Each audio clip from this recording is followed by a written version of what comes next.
All right, so are you ready to dive deep with me today? Oh. Because we are going into some serious AI territory. Oh, yeah. Let's do it. Okay, cool. So today we're talking about AI Titans clash. OpenAI and DeepSeek's PhD agents redefine 2025 technology. Wow. I know, right? This document has got everybody in the tech world buzzing. Yeah. And it's totally understandable. It's packed full of mind-blowing concepts. Like what? Like PhD-level AI agents and even self-evolving AI. Really? Yeah. And all of this is suggesting that ASI, artificial superintelligence, it might be way closer than we think. Yeah, that's kind of scary. It is a little bit scary. Yeah. But luckily for all of us, we have our amazing expert here with us today to help us try to navigate this rapidly evolving landscape. Happy to be here. Awesome. Okay, so tell me what stands out to you the most from this document. You know what really fascinates me? It's got to be this idea of PhD-level super agents that OpenAI is about to unveil. Yeah. Just think about that, AI operating at the same level of complexity as someone with a PhD. Across multiple fields? Across multiple fields, yeah. Yeah, that's wild. Yeah, it's like having an entire team of some of the world's most brilliant minds all working for you. Yeah, and all rolled into one powerful AI system. Exactly. It is pretty powerful, Yeah. especially when you start to consider what DeepSeek is doing, Oh, DeepSeek, yeah. the Chinese company. Yeah, that's right. They're bringing some pretty serious competition to the table with their R1 and R10 models. Yeah, oh, yeah. And it seems like they're not just trying to match OpenAI. No, they're not. They're actually pushing the boundaries even further. I think you're right about that. Okay, so tell me a little bit about that. What's going on with these R1 and R10 models? Well, the R1 is already on par with what OpenAI has been able to do. But it's the R10 where things get really, really interesting. Because this model, it doesn't just learn. Oh, It actually teaches itself, constantly evolving its own strategies without any help from us humans. whoa. Okay, so hold on a second. Yeah. AI teaching itself, evolving all on its own. Yeah. I feel like that's the kind of stuff we usually see in like sci-fi movies. Right. How does that even work? It really is pushing the boundaries of what we even thought was possible just a few years ago. The R10 uses a really sophisticated form of reinforcement learning. Okay. It's actually similar to how AlphaZero was able to master Go. Oh, wow. It basically just plays against itself over and over again, testing out all these different approaches and then refining its strategies based on the outcomes. So it's kind of like an AI scientist. Yeah. It's just conducting endless experiments, constantly learning and improving. Exactly. It learns from its mistakes just like we do. That is just wild. And what's even more remarkable is that they did all of this Yeah. with way fewer resources than OpenAI or any of their American counterparts. I know.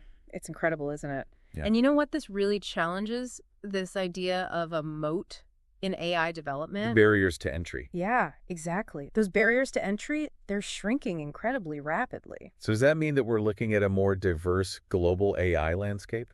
I think so, yeah. A multipolar AI world, if you will. Does that change the game in any way? Absolutely. I think it definitely changes the game. I mean, on the one hand, it could lead to faster innovation, right? Yeah. More minds working on all of these global challenges that we're all facing. That's a good point. But on the other hand, Yeah. it also presents a whole new set of complexities that we really haven't had to deal with before. Like what kinds of complexities? Well, for one thing, we have to start thinking about the ethical implications. Yeah. I mean, more players means a greater potential for AI to be used in ways that we didn't intend, or even worse, in harmful ways. That's true. That's a very good point. And it really highlights just how much we need global collaboration on ethical guidelines for AI development. Imagine if every single country just comes up with its own set of rules. Oh, gosh. It could lead to all these conflicting standards and unintended consequences that nobody wants. Yeah, that's a great point. We need to find a unified approach to this to ensure that no matter who's building it or where they're building it, that AI development is being done responsibly. I totally agree with you there. Okay, so this all sounds incredibly groundbreaking, but how does it affect me? The average person. How does it affect the average person listening right now? Well, Will I be interacting with these PhD-level AI agents in my daily life? it's coming. It's definitely coming. Really? Yeah. The document predicts that by the end of 2025, we're going to see a major shift in the job market. A lot of these administrative tasks are going to become completely automated, Yeah. which could lead to some job displacement for sure. Okay. But it's also going to create a ton of new opportunities in AI management and oversight. So we're all going to have to adapt to this new reality. Not us, yeah. Every single one of us. So in the future, instead of managing people, we might be managing AI systems. Exactly. Think about it. That's quite a shift. It is a huge shift. Let's go. We're going to need people who can train and monitor and optimize these AI agents and make sure that they're functioning safely, ethically, effectively. Like a whole new kind of workforce.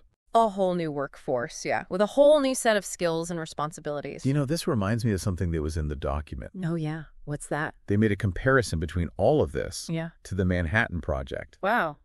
The development of the atomic bomb, Jake Sullivan, the outgoing White House National Security Advisor, even drew parallels between the two. I remember reading that. It's a very sobering comparison. It is. It really highlights just how much potential this has, but also how many inherent risks come along with advanced AI. Exactly. Just like with the atomic bomb developing, ASI is monumental. Yeah. It's going to have such far-reaching consequences, and we can't forget that.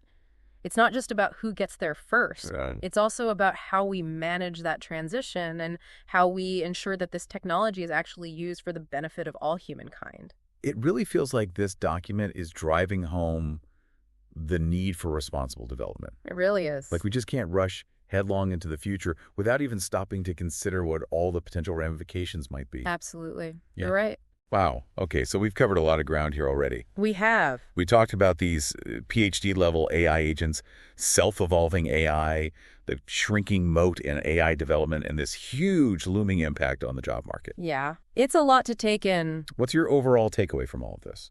You know what I think it all boils down to? The landscape of AI is changing faster than ever before.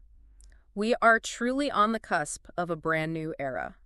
And it's absolutely crucial that we navigate this transition thoughtfully and responsibly. The choices that we make right now, they're going to have profound implications for the future. Yeah. And not just for the tech industry, but for society as a whole. I think that's a great point to pause on. This is some heavy stuff. It is. Let's take a moment to digest all of this. Okay. Before we move on to the next part of our deep dive. But before we do that, what are your thoughts on all this? Yeah. This is a conversation that we all need to be a part of. So let's hear from you. Okay, so we're back. And we're ready to plunge even deeper into this fascinating world of AI. We've talked about all these incredible advancements. But one thing that this document really suggests is that the timeline for reaching ASI keeps getting shorter and shorter and shorter. What was once just a distant future possibility is now feeling a whole lot more imminent. So what are your thoughts on this accelerated timeline? It's definitely something to think about. The document cites Logan Kilpatrick. Okay. He's the product lead over at Google. Right. And he describes the path to ASI as a straight shot. Wow. So instead of a dramatic singularity moment, like we always hear about, we're looking at a more gradual evolution. Yeah, I think that's a much better way to think about it. It's more like a series of product releases. Each one is just slightly more sophisticated than the last one. That makes me wonder if the changes are happening so gradually.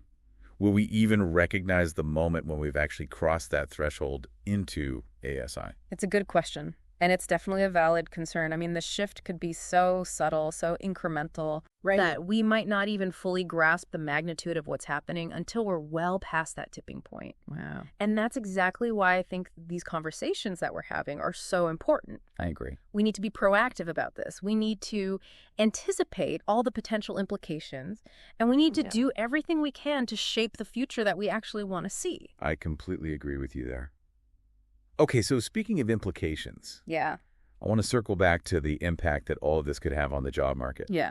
The document talks about traditional corporate hierarchies being completely disrupted, with all these new jobs emerging around AI supervision. Right. So can you kind of paint me a picture of what that might actually look like? I'll try. So imagine a future where managing AI systems is just as commonplace as managing human teams. Wow. And these AI supervisors, they're going to need a really unique set of skills. It's not just about being tech savvy anymore. Right. They need to have a deep technical understanding, of course. But they also need to have really strong communication skills, problem-solving abilities. Right. They'll be responsible for training and fine-tuning and overseeing all these different AI agents. Right. And they need to make sure that these AI agents are operating safely, ethically, and effectively. So it's not just about coding skills anymore. No, not at all. It's also about understanding all the nuances of AI behavior. Yeah. And AI ethics. Exactly. It's about bridging that gap between human intuition and machine intelligence. Mm. These AI supervisors, they're going to need to be able to anticipate potential biases and navigate ethical dilemmas. Right. And ultimately, they'll need to ensure that this incredibly powerful technology is actually used as a force for good. So it sounds like this kind of shift is going to require a major overhaul of our education and training systems. Oh, absolutely. Yeah. How do we prepare the workforce for this AI-powered future? That's the million-dollar question. I think it starts by recognizing just how important AI literacy really is. It's no longer optional. It's essential. Yeah. We need to start integrating AI concepts into our curricula, from primary school all the way through higher education. Right. We need to equip people with the critical thinking skills. They need to be able to navigate this new landscape. And they also need to have the ethical awareness to guide its development in a way that's actually responsible. You know, it's not just about jobs and the economy. This is about society as a whole. You're absolutely right. Adapting to this new reality. It is. AI is going to touch every single aspect of our lives. Yeah. Healthcare, education, governance, everything. Nothing will be left untouched. And we need to be prepared for that transformation, technologically, but also socially and ethically. This document really does a fantastic job of highlighting just how important responsible development really is. It's not just about getting to ASI first. It's about making sure we get there in a way that actually benefits all of humanity. It's definitely a massive undertaking. It is. But it feels like the stakes are just way too high to ignore at this point. Yeah. We can't just stand by and let the future happen to us.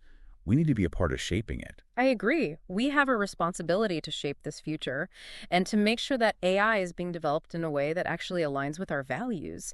And that means establishing clear ethical guidelines, putting in place robust regulations, and ensuring that we have really strong oversight mechanisms. Right. And it means talking to each other, engaging with a wide range of perspectives, and making sure that everyone has a voice in shaping this future. I think this document does a really great job of highlighting both the potential and the perils of this AI revolution. Yeah. So what are your thoughts on all this, listener?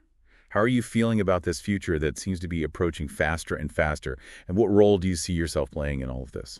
It's definitely something to think about because ultimately the future of AI isn't something that's just happening to us. It's something that we're all creating together through the choices that we make, through the actions that we take. That's a really powerful thought. And I think it's a great place to pause for a moment and just let that sink in for a second. Yeah. Before we continue our deep dive into the specific ways that AI is already transforming the world around us. All right, so we've been talking a lot about the big picture AI, stuff like the race to ASI and the ethical considerations and the impact that it could have on jobs. But I want to kind of get down to brass tacks here. You know, how is AI already changing things in the real world? Like, are we actually seeing these advancements play out in practical ways? Oh, absolutely. AI isn't just some futuristic concept anymore. It's already woven into the fabric of our everyday lives, often in ways that we probably don't even realize. Healthcare, for instance. AI is being used to personalize treatment plans for patients. Oh, wow. And to predict patient outcomes, and even to create prosthetic limbs that can be controlled just by thought. You know, I remember reading something about that. Yeah. An AI-powered system that could actually diagnose skin cancer. Right. With like greater accuracy than an actual human dermatologist. It's pretty amazing. It really is. It makes you think about all the potential there for early detection and intervention. It's remarkable. And, you know, AI is also being used for drug discovery. Oh, really? Yeah, pharmaceutical companies are using AI to analyze massive data sets and to identify potential drug candidates, which is really accelerating the development of new treatments for all sorts of diseases. So it's like AI isn't necessarily replacing doctors. No, not at all. It's more like it's augmenting their abilities and making healthcare more efficient and more effective. Exactly. It's about freeing up those human doctors from all those really repetitive tasks. Yeah. So that they can focus on the more complex and nuanced aspects of patient care. Yeah. AI can handle all the data analysis, and it can identify patterns and provide insights that would just be impossible for a human to process on their own. That's a really good point. So what about other industries? Yeah. Are we seeing this in like finance or transportation? Oh, yeah. AI is transforming pretty much everything in finance, from fraud detection to investment management. You name it. Wow. Algorithms are being used to analyze market trends, assess risk, and even provide personalized financial advice. So even our personal finances are being touched by AI.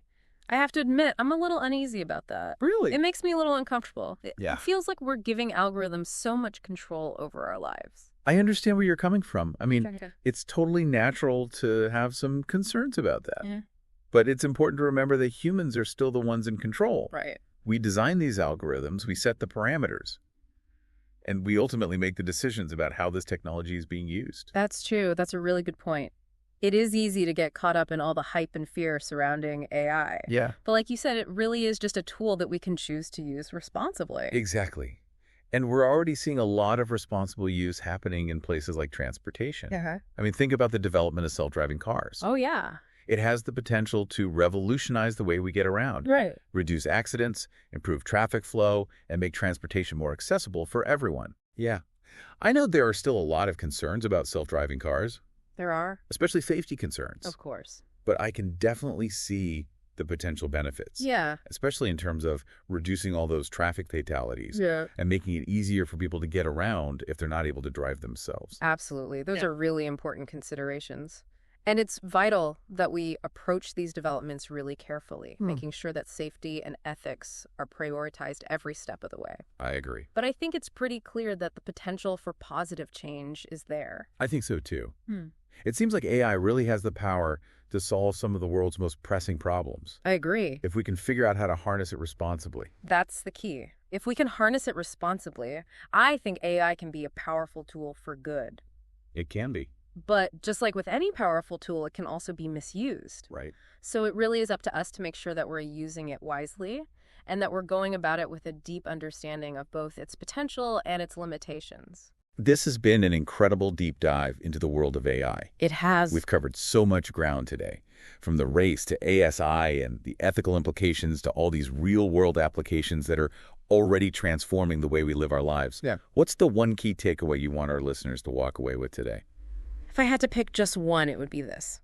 The AI revolution is happening right now. It's not some distant future scenario. It's unfolding all around us as we speak. And we all have a role to play in shaping what this future is going to look like by staying informed, by engaging in thoughtful conversations like the one we're having today, and by demanding that this technology is being developed responsibly. I think that's a really powerful message. And I want to thank you so much for joining us on this journey today. I hope that this deep dive has given you a new perspective on the world of AI and its potential impact on all of our lives. This is just the beginning of the conversation. And the world of AI is going to keep evolving. So it's up to all of us to stay engaged and keep asking questions and demand responsible development. We'll be back soon with another deep dive into a different fascinating topic. But until then, stay curious and keep exploring.